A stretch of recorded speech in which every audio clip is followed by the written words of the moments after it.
going live from my armchair. Now, I'm not wearing really good glasses for this, and I can't get the YouTube to come up on the TV so that I can watch the chat. So I'll do the best I can. But you're going to be looking more at what I'm doing. And I've been working on this. This is called a Texas Star quilt. And I have been working on this for about 19 years. Yeah. Because it's all hand pieced. Can you see that? It's all hand pieced. So, and you know me, folks. I've had weddings and babies and, quilts coming up. And so I haven't been able to work on the things that I want to work on. For instance, there is my paper piecing grandmother's, can you see that? Grandmother's flower garden quilt. I'm getting that ready for assembly. I have a few more blocks to do. Hey, Jake Parker. So what we're doing today, let me see if I can get this around here properly, is what I'm doing is I'm going to show you I'm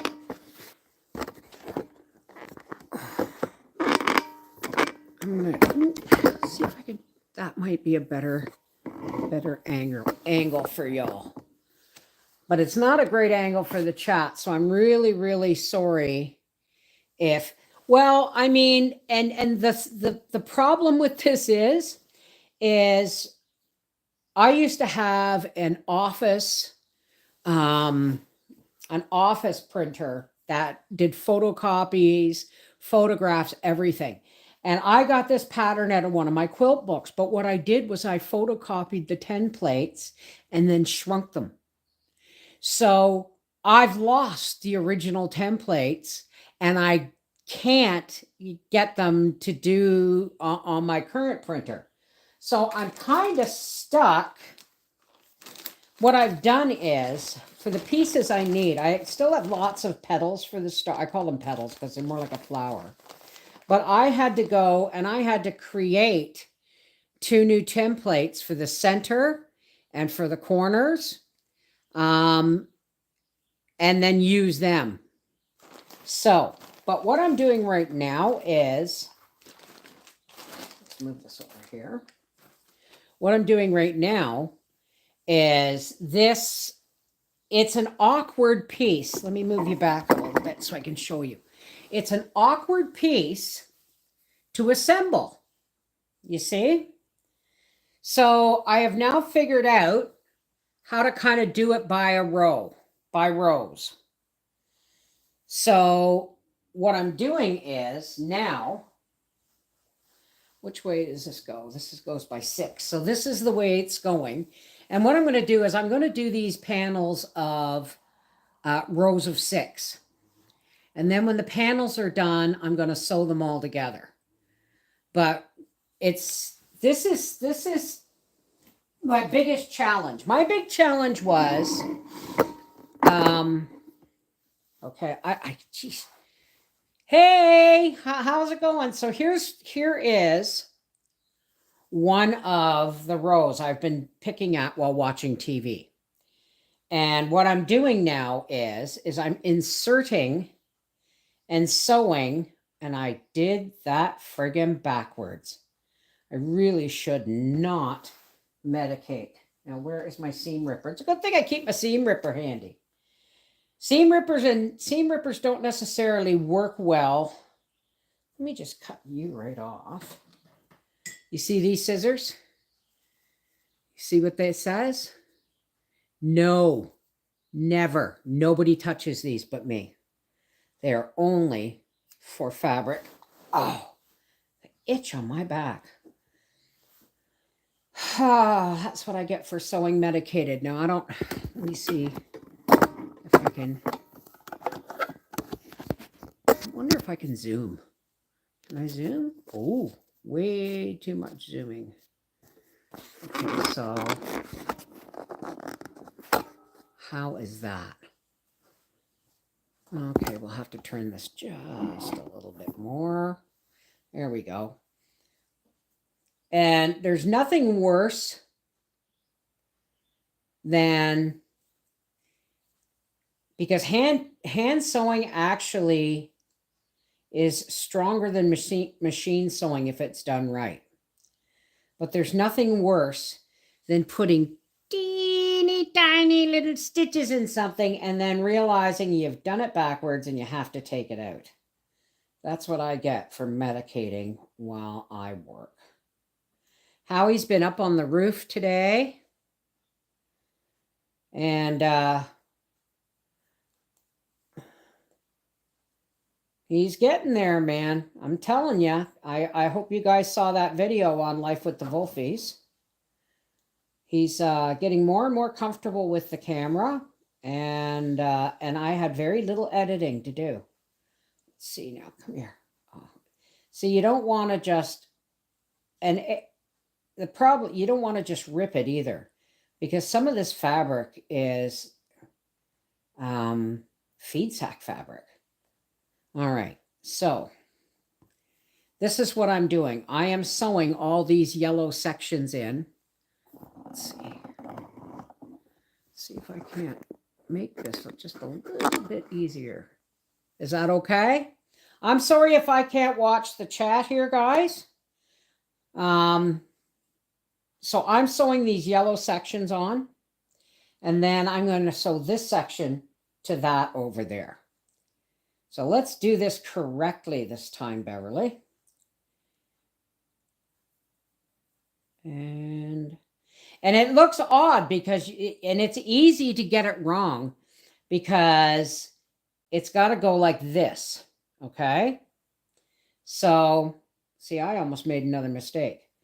And then you got the right sides of the work facing. We're going to put a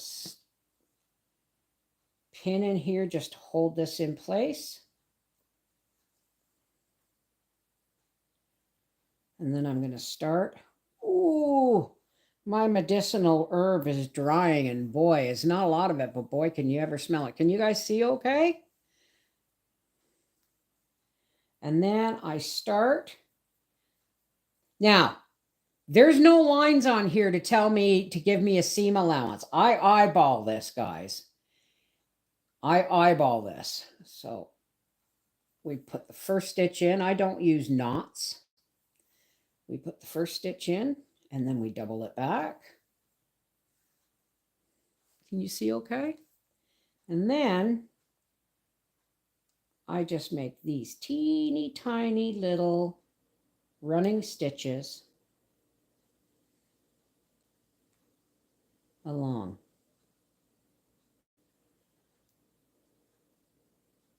Like that. I can eyeball the seam. Can you guys, I see if I can get you a little bit closer. A little bit closer now. All right. But it's so zoomed that I have to be careful I don't move around too much or you're going to miss stuff. This is a great tripod. I got this tripod. It's for a cell phone holder.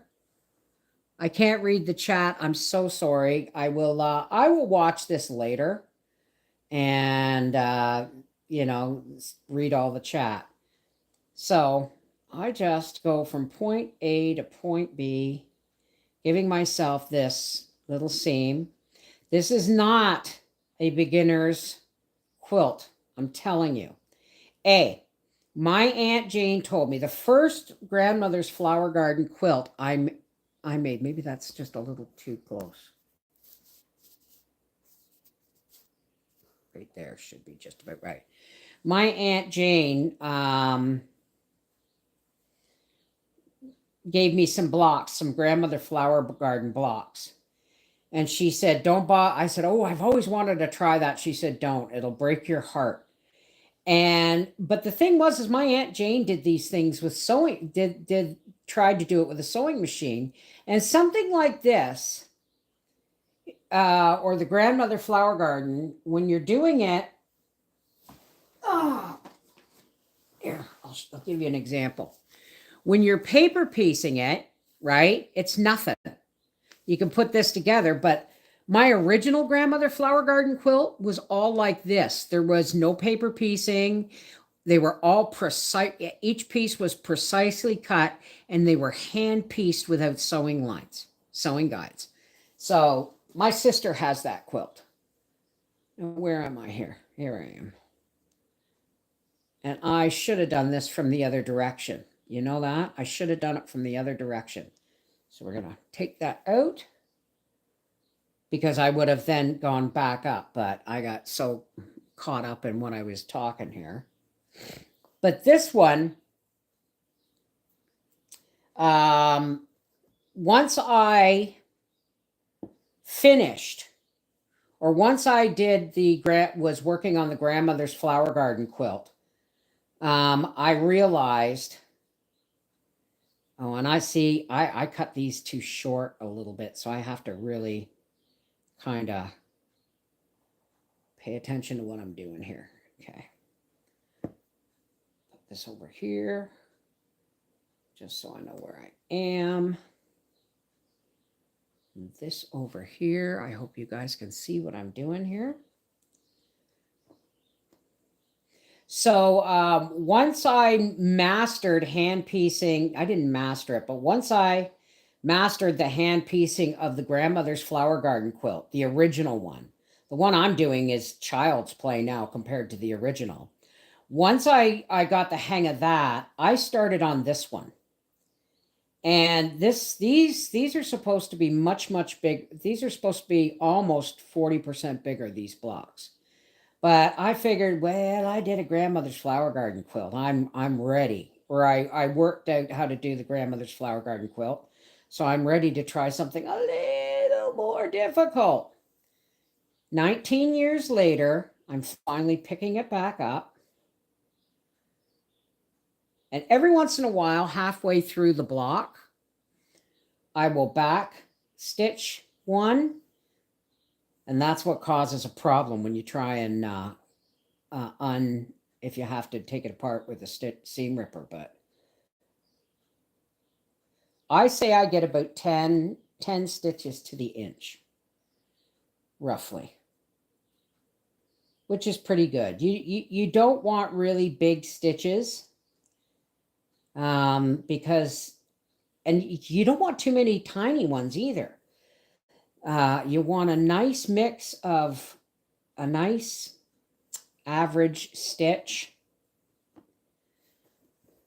That's about, 10 stitches to the inch is pretty good. Now see, and we just fold this back up and there we go. And then I got to start working on one right here.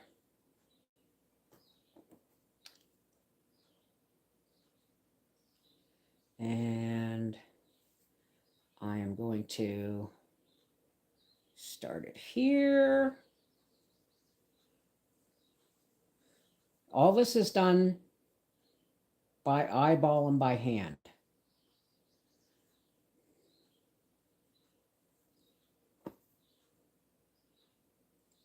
You need to move over just a little bit.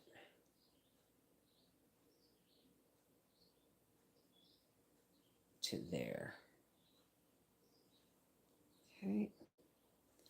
And now I'm going to flip this over and I'm going to do it from, I'm actually going to do it from this side. See, it's awkward because your point has to go in. I'm going to check the chat here for a second. It's so hard to keep the stitches consistent. Well, that's why, I've been, when did I make my first quilt? Sorry, I should not have moved the camera. I made my first hand quilted quilt. I actually still have it for Briar. Now, I'm going to take this and bring it over here. And see how this seam here? I'm going to line it up with this block right here, this piece of fabric right here. And right where I sewed the seam before, I'm going to put that thing. And that gives me my guideline from pin to pin. Ouch.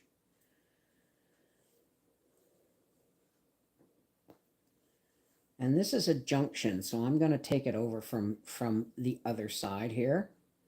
just to make sure I don't have any holes. Oh, wait a minute. Let's do it this way.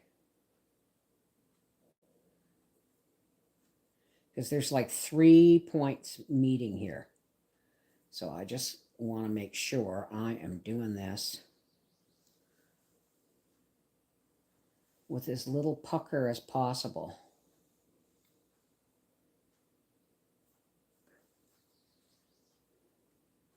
Back through.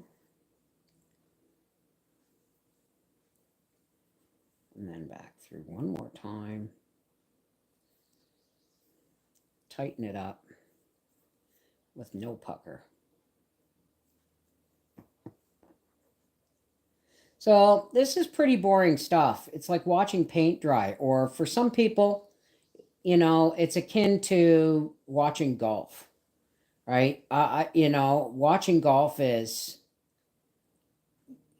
some people say watching poker is like watching golf. It's not. I find poker very interesting, but then I play poker. Texas Hold'em's my game.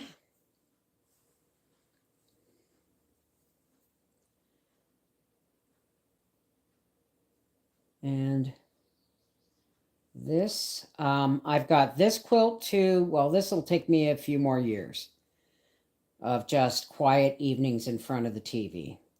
I've got the grandmother flower garden one to put together. I have a friendship quilt that I started back in 2004, I think. It was like a chain letter, but of quilt blocks. And then I've got Bubba's quilt to make. I have a quilt to repair for Arthur and a quilt to repair for Briar. So I'm really kind of... Okay, so see how this is? Now we're going to take this pin out and we're going to bring this up here. Let's take the stitch out here, or the needle out. And then we're going to turn this. We're going to line these two up. And that's where I want to finish, is right there. So I'm going to continue on now from here through the crotch of the 3 pieces. Give my first stitch a locking stitch.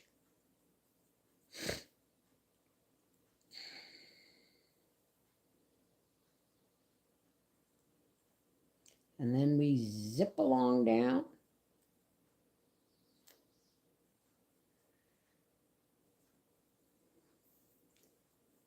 I couldn't draw a straight line to save my life. I couldn't write a letter without lined paper, but I sure can. God, thanks be to God, sew a straight seam. Someone said, do videos on sewing. And I said, I don't sew, guys. I don't. I haven't sewn really since the kids were small and I used to make them pajamas and stuff. But I don't sew. I'm a quilter. There is a difference. There, can you see that seam?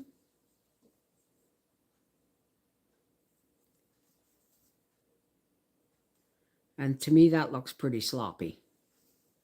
But it's on the proper place.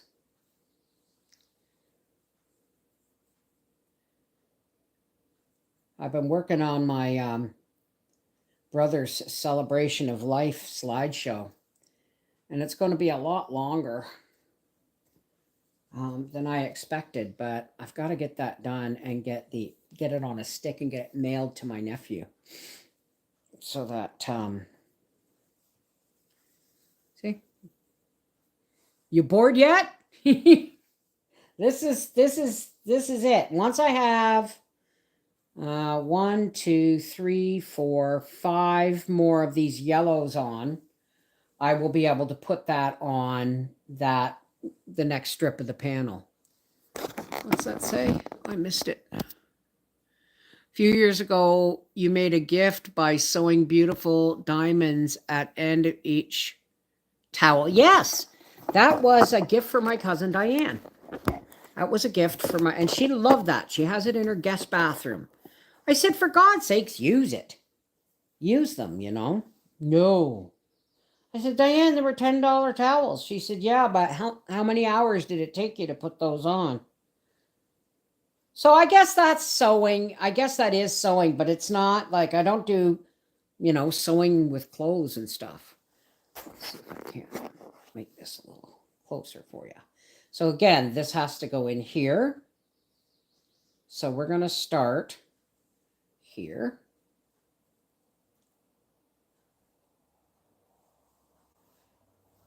And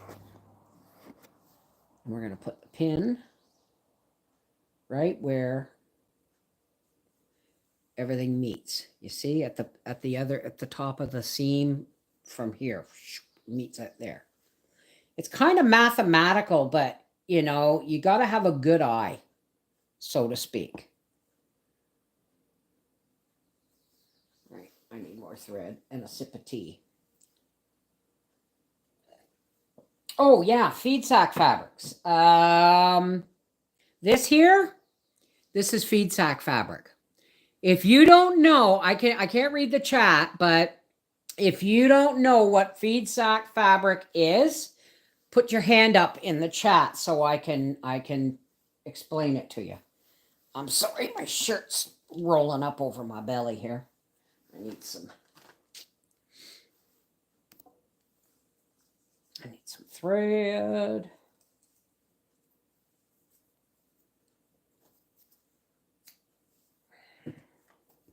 No, nay, never. No, nay, never, no more. And I'll play the wild rover. Nay, never, no more. Just like a shot of Canadian Club straight from the bottle. There we go. Alrighty.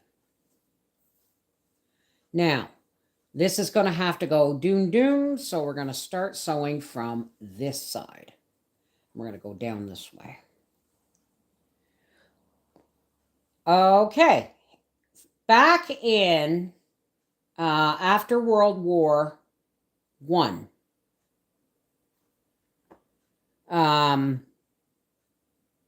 after World War I and into the the Depression era, people were using flour sacks. Flour and sugar and feed used to come in muslin bags like this.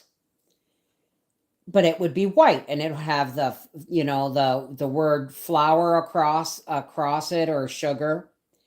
And people, when they were done, you hear about this in some of the books I read, when they finish a bag of flour, they turn the sack into an apron, right? Well, I'm going to tell you, I'm 60 years old, and my mom was the second youngest out of 13, and I'm the youngest out of her 5. So my parents were both born in the 1920s and raised through the Great Depression. And my Aunt Jane, who I got some of this feed sack fabric from, and it came from her through her daughter Marilyn, she used to tell me stories. Like, she's the one who told me what feed sack fabric was when she gave me a great big bin of stuff. And she said some of that fabric's feed sack fabric. And Wendy knew what she was talking about. Wendy said, was some of it grandma's? And Aunt Jane said, yes. And so some of the feed sack fabrics I have that I got from my Aunt Jane actually came from my grandmother. Okay. But what the company started doing when they realized, because my Aunt Jane would say, you know, my grandmother would finish a bag of flour or a bag of sugar, and then she would make a little dress for, you know, my mom or my Aunt Diane or my Aunt Jane or whatever, right? And she'd make underwear out of the part that had flour or sugar written across it. So she'd have, like, if she bent over, the flour, the label would be across the bum of the underwear. But anyway, feed companies and flour companies found out that people were making clothing and stuff out of the feed sacks. So what they ended up doing was they started putting prints on the muslin sacks so that people could reuse them and not just have them white. And that created that was actually kind of brilliant on the flat, because that created competition for the companies, whoever had the nicest feed sack fabric or whatever, right? So they don't do that. They really should bring that back. They really should. Like, they give us the feed comes in bags that are like woven plastic tarp material, right? Can you imagine if I buy like 200 pounds in 45 pound bags. I go through like 4 of them a year. Oh, I'd go through a lot more if I was making bread every day. But those, I would have all kinds of wonderful fabric. They're actually making reproduction feed sack prints, believe it or not. So I'll show you some more feed sack. I can tell them just by the material and by the print on them. There, we had a whole conversation while I sewed another piece on my block. Sewed another piece into my block here. Now I'll show you. This is feed sack fabric. Let's see if I got it. Okay. Yes, I do. This is feed sack fabric. Can you see how it's actually very delicate? But this is feed sack fabric. This is feed sack fabric. This is feed sack. Oops, sorry. This is feed sack fabric. This is out of a pair of pedal pushers that I wore when I went down to New Brunswick for Arthur's graduation. That's feed sack fabric. That's feed sack fabric. So there's a lot of feed sack fabric in here. This has been discontinued. This blueberry fabric, I bought a great big swath of it for my nephew's quilt, his wedding quilt. And that was that was probably 20 years ago. And it goes into a piece of it goes into every family quilt. So there, you got a little history lesson with that block. Yeah, that's feed sack fabric. I didn't know I had 2 of them in here. Oh yeah, okay, so that's feed sack fabric, and so's that. Cool, eh? I didn't want the centers to be yellow and then these to be white. I wanted everything to be yellow, but it's all different shades of yellow too, right? Oh, I'll put you back in here. This fabric came from my Aunt Jane. So, are you bored yet? Okay. Now we have to put another piece in here.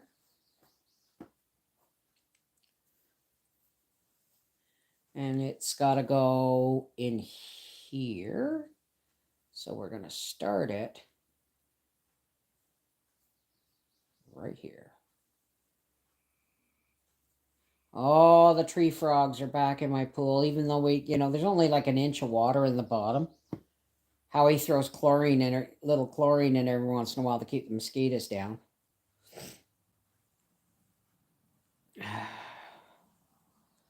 Yeah. I said to Howie, I don't know how people, I said, I don't know what it is about quilting, and hand piecing is my favorite. right? Because you can just grab it and sit down in front of the TV. But it's something, I've never been known for my patience, folks. I've never been known for my patience. But knitting and quilting is always something I've loved to do.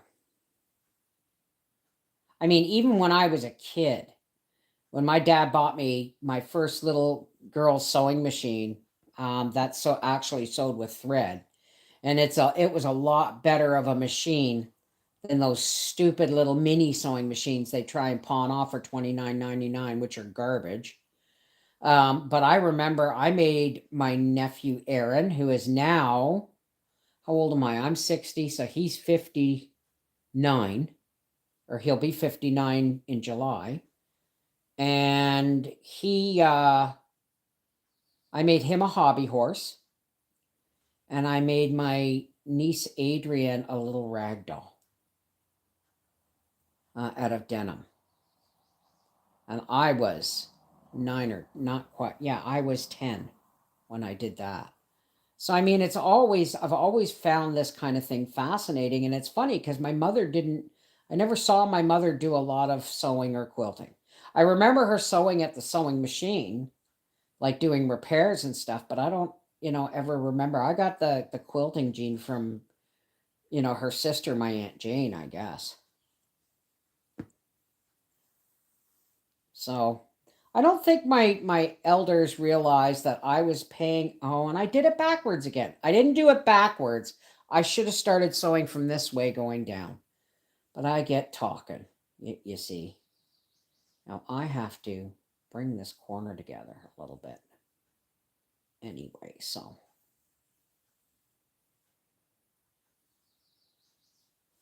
this is just one of those things where, you get used to how it needs to be done. It's not a beginner's project at all, that's for sure. And it's not something you can do on a sewing machine. You got too many corners you got to stop at. You can't just sew all the way to the end. You have to, deal with corners. Get over here. Get over here. Okay.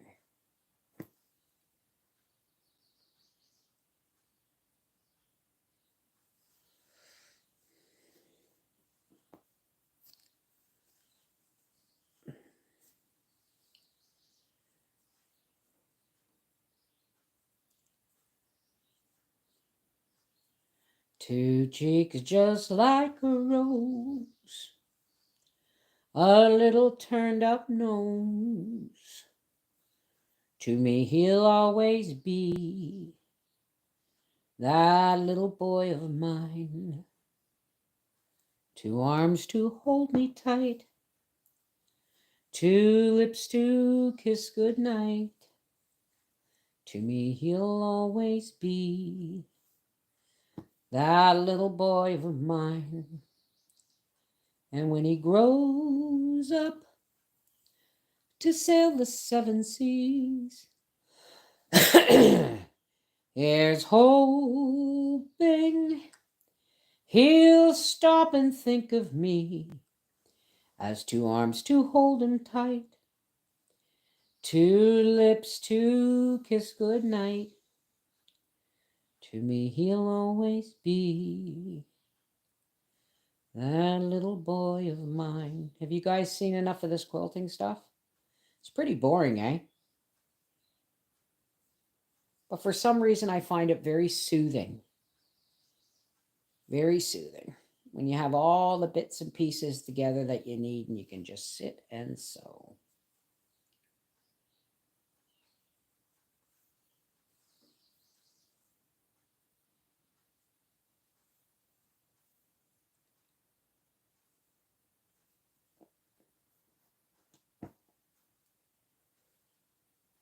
Alrighty.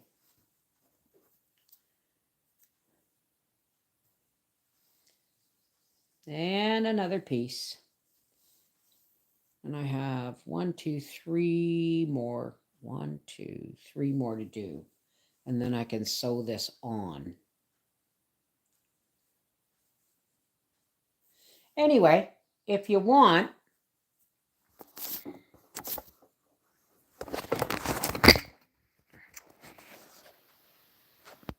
oh, you can get the feed sack material. It's just difficult to find and it's not cheap. Hey, how's it going? I've got the wrong glasses on for this. Love your stories. Also do indeed cotton thread. Oh yeah, I got polyester thread. It's a pain in the butt. But is it polyester? Yeah. It can get like knotty and you get knots in it when you sew too much. And what you want to do is take your thread